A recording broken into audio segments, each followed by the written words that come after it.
here from JustAskKim.com, and today I'm going to cover a quick and simple way to generate some HTML to put in a little widget on your blog without necessarily screwing up the HTML or having to do any coding.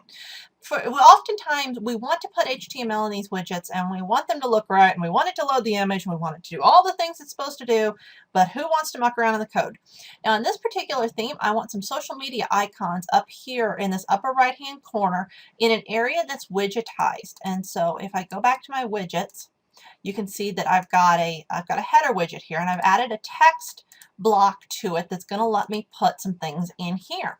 But to get social media icons up there, I'm going to have to put some graphic, and so that means I'm going to have to code some HTML to make that happen. But I don't really feel like coding HTML, so let me show you what I do when I feel like cheating. I come over to plugins real quick, and I'm going to do add new, and I'm going to add tiny MCE Advanced. Now I add this to all my blogs anyways because it makes it a lot easier to format your posts and style your posts and get things to just look really right in the visual editor. Makes it a little more like using Word than working raw. So I've added that. Now I'm going to come into settings and I'm going to go to tiny MCE Advanced in their settings. And down here, for this one, we want something in particular. This last line here, stop removing the P and BR tags. We have to do that because by default, the HTML view of WordPress strips those out. And so we're going to get HTML that isn't fully there. So one of the features of this plugin is that little checkbox that lets me make sure I'm getting real HTML. Now you also can play with the buttons and stuff. I cover this plugin in another post, but I'm going to save those changes. So now I'm going to come back to, I've done an add new post, and I've just added the graphics that I want to set up, and I've gone ahead and I've set them up in here. And so I'm going to save this draft real quick so I get this plugin to kick in.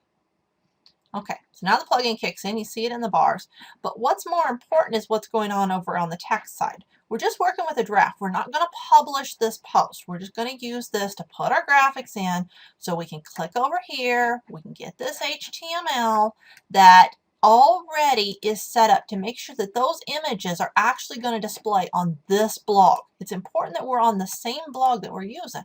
So now I'm going to come back to that widget. I'm going to paste this code in here. Now you saw I didn't write any code, and I'm just going to click save. And then we're going to come back to the front of this blog. I'm going to click refresh. And there you go. You can see that while those might not be my best choice of graphics, I may have to play with that a little bit. I want to get them a little centered and stuff. That got me the HTML necessary for adding graphics to an HTML text widget without a lot of work. I just took advantage of the visual editor. I let WordPress generate the code, dropped it in a text widget, and bada boom, bada bing, there you go. And this is your tip for the day from JustAskKim.com.